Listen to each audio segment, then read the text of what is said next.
It's almost time for the 18th annual Smart Ride. This massive HIV/AIDS charity fundraiser is a 2-day bike ride from Miami to Key West. We recently sat down with Glen Weinzimer, the founder of Smart.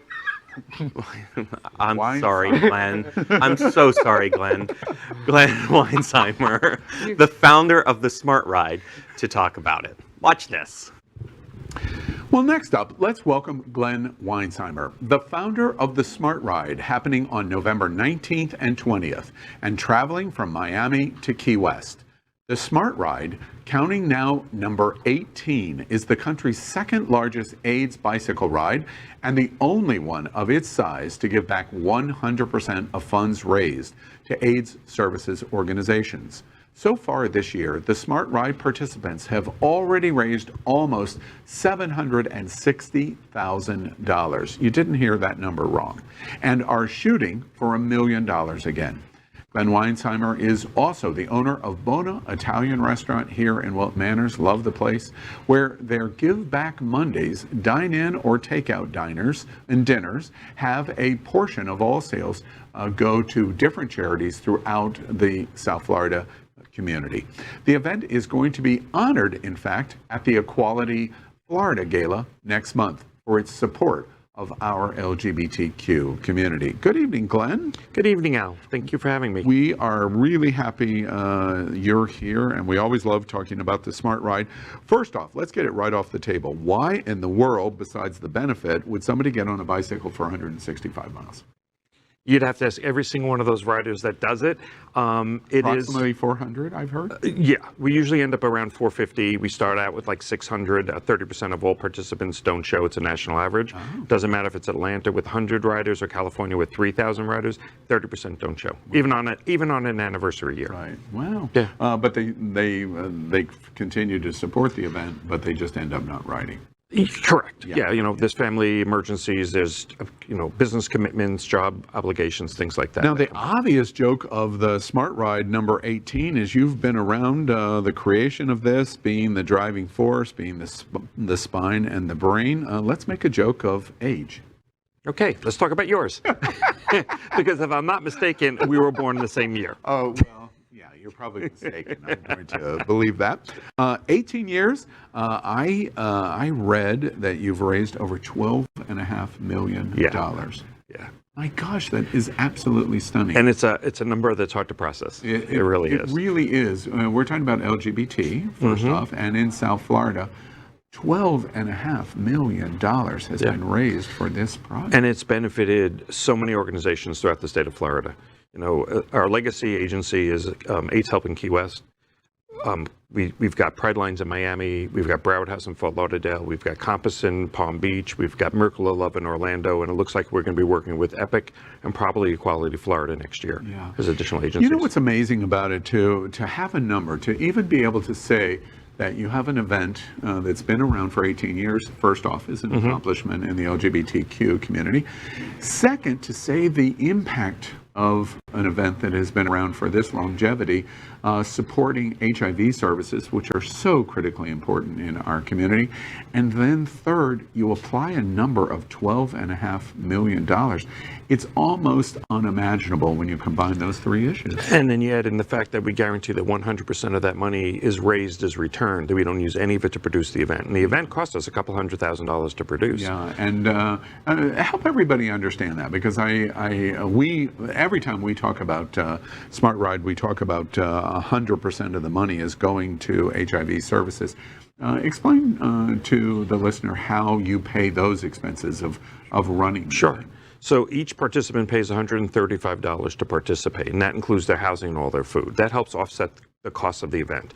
On top of that, we have sponsors like Can Community Health, that is our title sponsor, that gives us a significant amount of money, and they've only been doing that for the last 4 years. So up to that point, we were covering it through most of our other sponsors, which we still have.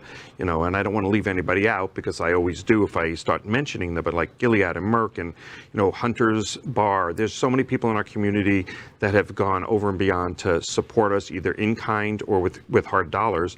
That offsets the cost of producing the event. Yeah. And we made that promise, and so you're only as good as your word. Right. Right. We'll in our promotion of Smart Ride in these last weeks, we'll make sure that we mention your sponsors frequently, because we are always grateful to the sponsors of the LGBTQ community that help propel us. Now, California's bigger, I understand, and they do a longer ride from San Francisco to Los Angeles. They won't be doing it this year? That's correct. They would have been in June, and they postponed it because of COVID. It was still not far enough out of the vaccines, and in hindsight, it was a smart move on their part, because when the Delta variant hit, it would have been just around the time of full-on production. So, you know, for us, we're 2.5 days basically. For them, there's 7 days and nights. They've got 3,000 people. They could never do what we do, because I can get Olive Garden to feed 700 people on our opening night. You can't get Olive Garden or any other organization to feed you for 7 days with 3,000 people every night. I never want to be that large. I mean, that was never my goal. You know, it was just to sort of help our local agencies make a difference. Well, let's cheer for South Florida's Smart Ride in a different way. To all of my friends, I have many in West Hollywood that participate in the fundraising event out in California. That's not happening, so we technically can say you're the biggest we could ride in the country. I don't want to take that from them, because they earned it, and they didn't go away during this period. They just found different ways to raise the money to keep their services going. But and all the services in the community are good, but after all, this is the gayest place on planet Earth, and I have friends in West Hollywood that I want to poke in the eye. And you know what, they may even be on our ride. We've got a lot of, our largest group of riders is Broward County. Our second largest group of riders is out of state. Wow. 2 years ago, we had 39 states represented on the ride. And that whenever we're from California to New York, Texas, you know, and overseas, we've had riders from as far as. And tell us a little bit about the experience itself. You ride 2 days, you go to Hawks Key, beautiful place. And you're overnighting them at Hawks Key as the halfway point, or a little more than halfway to Key West. Tell us what the experience is like of the 2 days.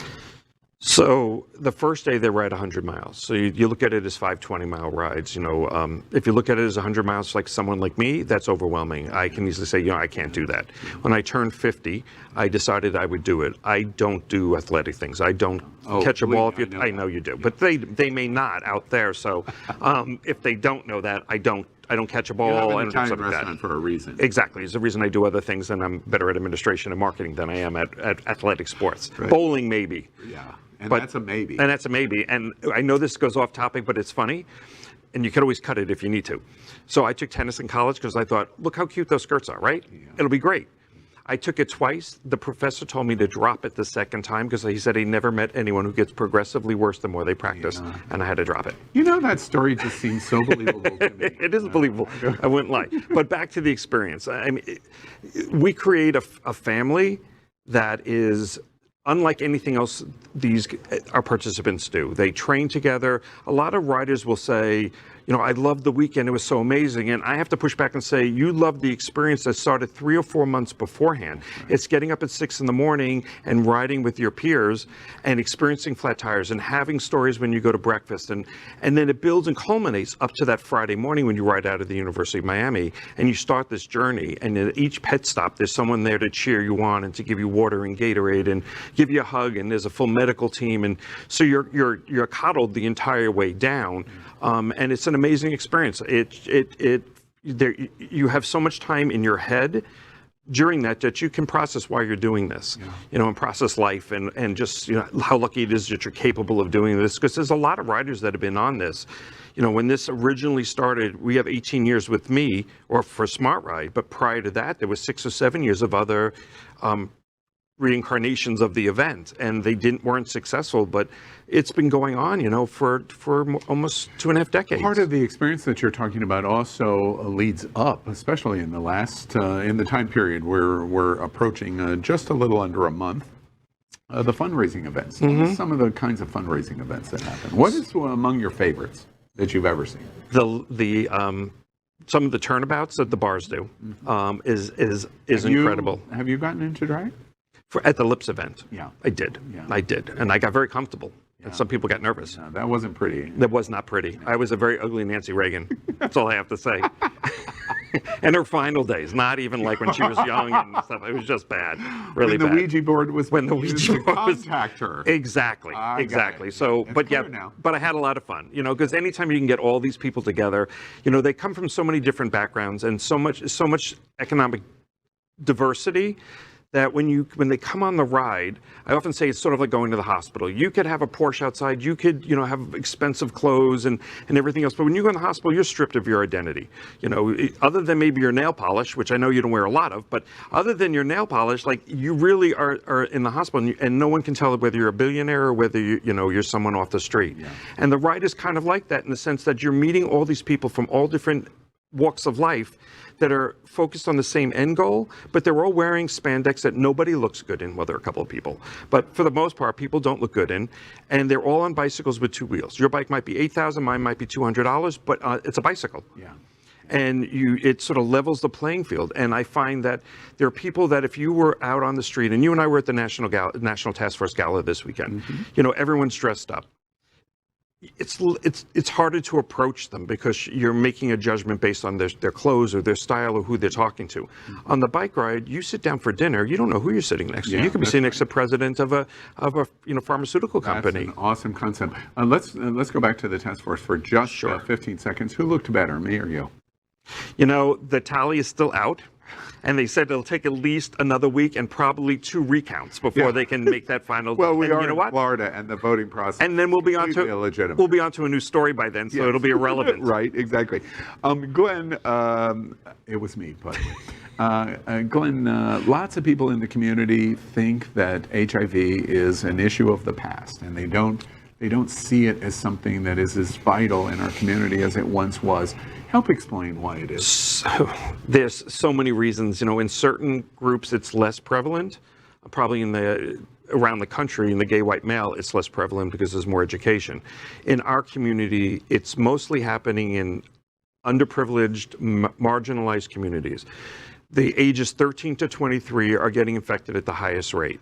If you take it from the LGBT standpoint, it's a lot of kids that have been thrown out of their homes from the Midwest that were never given any education in school about health and how to take care of yourself. They know nothing about HIV, and they end up on the streets trying to survive.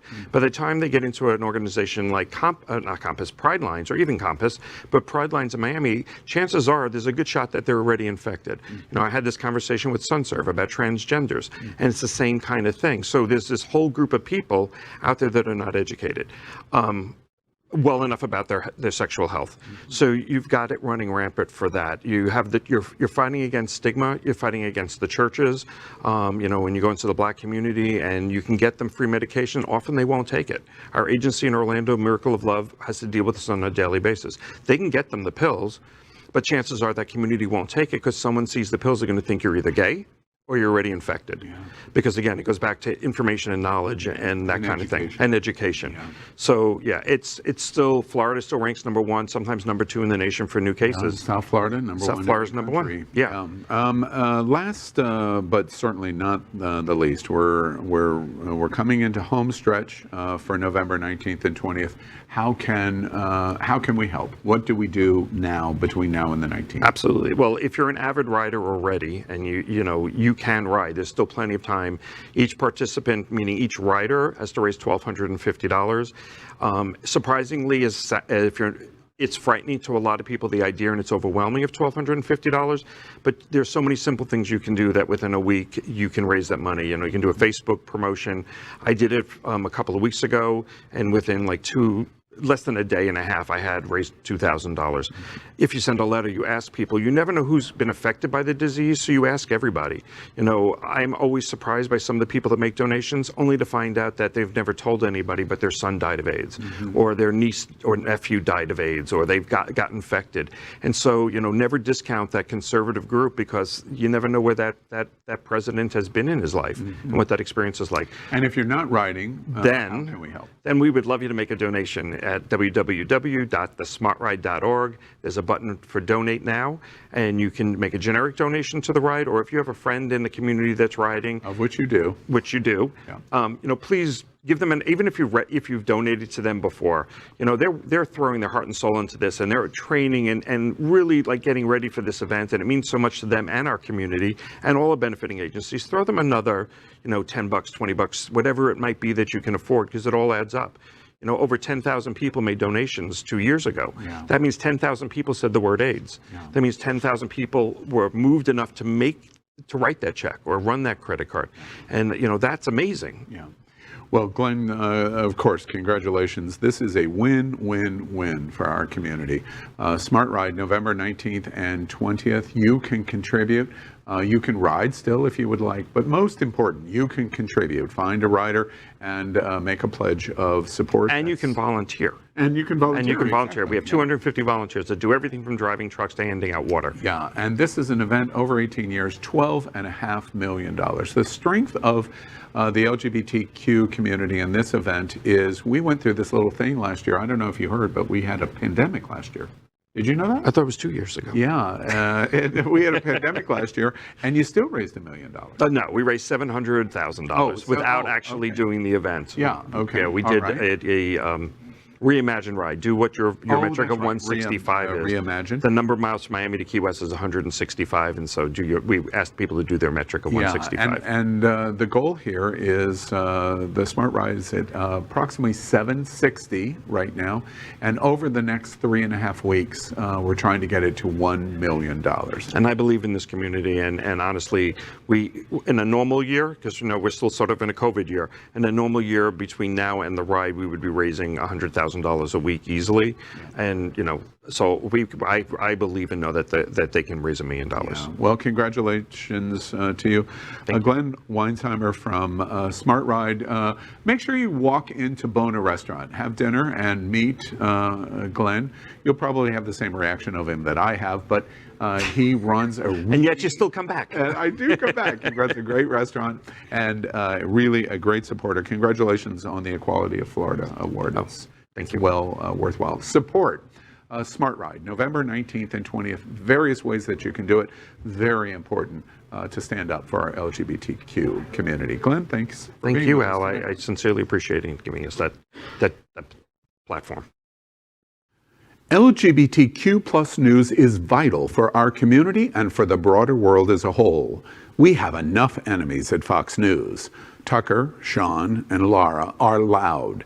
We need passionate allies. Happening Out Television Network, Queer News Tonight, and It's Happening Out are literally out of the closet and into the headlines. Our community needs your support. Like this broadcast and subscribe now to ensure the growth of the entire LGBT